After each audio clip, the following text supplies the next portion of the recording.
Cable industry की TRI से appeal, paid TV channels पर कंटेंट करे विज्ञापन मुक्त।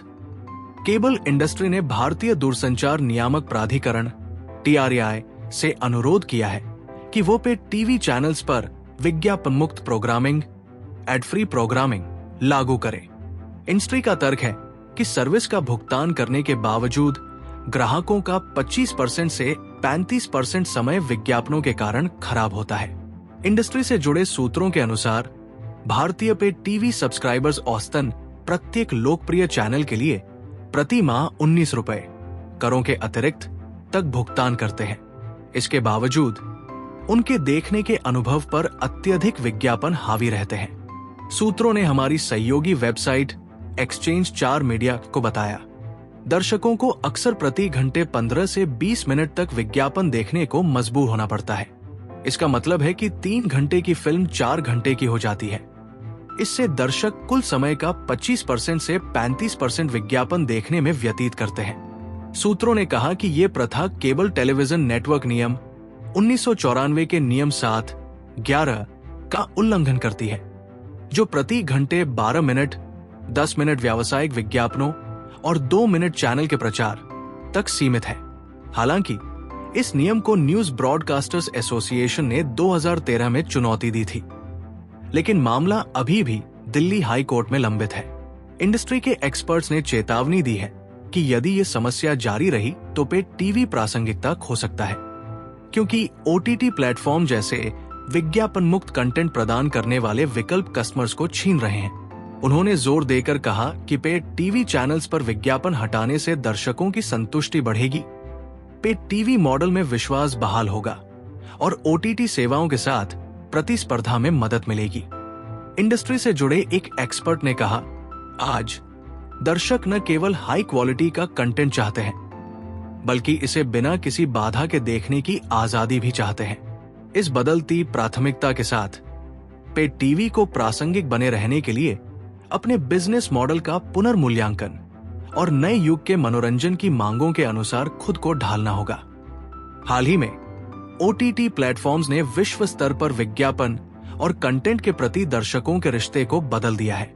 नेटफ्लिक्स और अमेजॉन प्राइम वीडियो जैसी सब्सक्रिप्शन सेवाओं ने विज्ञापन मुक्त कंटेंट का चलन शुरू किया है। यहां तक कि यूट्यूब, जो मुख्य रूप से विज्ञापन समर्थित मॉडल पर चलता है, अपने प्रीमियम सब्सक्राइबर्स को एक सब्सक्रिप्शन शुल्क के बदले विज्ञापन मुक्त अनुभव प्रदान करता है। इन प्लेटफॉर्म्स का संचालन सिद्धांत यह है कि यदि उपभोक्ता कंटेंट के लिए भुगतान कर रहे हैं तो उन्हें निर्बाध अनुभव मिलना चाहिए। यह मॉडल वैश्विक स्तर पर लोकप्रिय हो गया है, जैसे कि अमेरिका, ब्रिटेन और जापान में ओटीटी सेवाएं अब मानक बन चुकी हैं। भारत में मोबाइल उपकरणों के माध्यम से इंटरनेट सेवाओं की गहरी पहुंच ने इन प्लेटफॉर्म्स को लाखों लोगों के लिए सुलभ बना दिया है। इससे उपभोक्ता खुद से सवाल करने लगे हैं कि जब मैं ऑनलाइन शोज मुफ्त विज्ञापनों के साथ या समान कम सब्सक्रिप्शन लागत पर बिना विज्ञापन देख सकता हूं, तो केबल डीटीएच ऑपरेटर्स को पैसे क्यों दूं? केबल इंडस्ट्री ने टीआरआई को सुझाव दिया कि पे टीवी चैनल्स को विज्ञापन मुक्त बनाना न केवल दर्शकों को निर्बाध अनुभव प्रदान करेगा, बल्कि अधिक मूल्य भी देगा। उन्होंने कहा, दर्शकों की संतुष्टि बढ़ाने के अलावा ये पे टीवी मॉडल में विश्वास बहाल करेगा। इसके अलावा विज्ञापन मुक्त पे टीवी चैनल ओटीटी प्लेटफॉर्म्स के साथ प्रभावी ढंग से प्रतिस्पर्धा कर सकेंगे और एंटरटेनमेंट मार्केट में अपनी खोई हुई जमीन वापस पा सकेंगे। यदि अभी भी कोई बदलाव नहीं किया गया तो पे TV subscribers digital first platforms पर और तेजी से शिफ्ट हो जाएंगे। उन्होंने ये भी कहा कि भारत में पे टीवी चैनल अभी भी अपने कंटेंट का अत्यधिक विज्ञापनों के माध्यम से मुद्रीकरण कर रहे हैं, जो उपभोक्ताओं के साथ अन्याय है। ये दोहरे राजस्व मॉडल यानी सब्सक्रिप्शन शुल्क और विज्ञापन से कमाई न केवल उपभोक्ताओं के लिए अन्यायपूर्ण है, बल्कि शोषणकारी भी है। टीआरआई की हालिया टैरिफ विनियमनों में ब्रॉडकास्टर्स को मूल्य निर्धारण में स्वतंत्रता देने से स्थिति और खराब हो गई है। परिणाम स्वरूप 2018 में 180 मिलियन पे टीवी सब्सक्राइबर्स की संख्या घटकर 2024 में 120 मिलियन रह गई है। इंडस्ट्री के सूत्रों ने कहा कि अब भारतीय उपभोक्ता अपने मनोरंजन अनुभव में अधिक मूल्य, पारदर्शिता और नियंत्रण की मांग कर रहे हैं। Amazon prime video, MX player और YouTube प्रीमियम जैसे डिजिटल प्लेटफॉर्म उपभोक्ताओं को विज्ञापन समर्थित मुफ्त सामग्री और विज्ञापन मुक्त भुगतान सामग्री के बीच विकल्प दे रहे हैं। साथ ही जियो सिनेमा, एक्सट्रीम प्ले और डिस्कवरी प्लस जैसे प्लेटफॉर्म कुछ कंटेंट मुफ्त में और अतिरिक्त कंटेंट सब्सक्रिप्शन के माध्यम से उपलब्ध करा रहे हैं। केबल ऑपरेटर्स ने कहा, इसलिए जब भारतीय उपभोक्ता प्रति चैनल 19 रुपए प्रति माह करों के अतिरिक्त का भुगतान करते हैं, तो वे उच्च गुणवत्ता वाले प्रोग्रामिंग की उम्मीद करते हैं, जिसमें विज्ञापनों का हस्तक्षेप न हो। हालांकि वर्तमान स्वरूप में पे टीवी इस मानक को पूरा करने में असमर्थ है। उपभोक्ता हितैषी दृष्टिकोण सुनिश्चित करने के लिए नियामकों को पे टीवी चैनलों से विज्ञापनों को हटाने के लिए कड़े कदम उठाने पर गंभीरता से विचार करना चाहिए। उन्होंने ये भी कहा कि ये कदम भारतीय प्रसारण प्रथाओं को वैश्विक मानकों के अनुरूप बनाएगा, उपभोक्ताओं के हितों की रक्षा करेगा और सभी कंटेंट प्रोवाइडर्स के लिए समान अवसर का निर्माण करेगा। भारतीय पे टीवी इंडस्ट्री एक महत्वपूर्ण मोड़ पर खड़ा है। नियामक निगरानी को आधुनिक दर्शकों की जरूरतों को प्राथमिकता देनी चाहिए, जिससे ये सुनिश्चित हो कि पे टीवी डिजिटल कंटेंट के युग में प्रासंगिक और प्रतिस्पर्धी बना रहे। ये तभी संभव है जब भुगतान करने वाले सब्सक्राइबर्स के लिए विज्ञापनों को हटाया जाए और ये सुनिश्चित किया जाए कि विज्ञापन का राजस्व केवल फ्री टू एयर FTA चैनलों के माध्यम से अर्जित हो।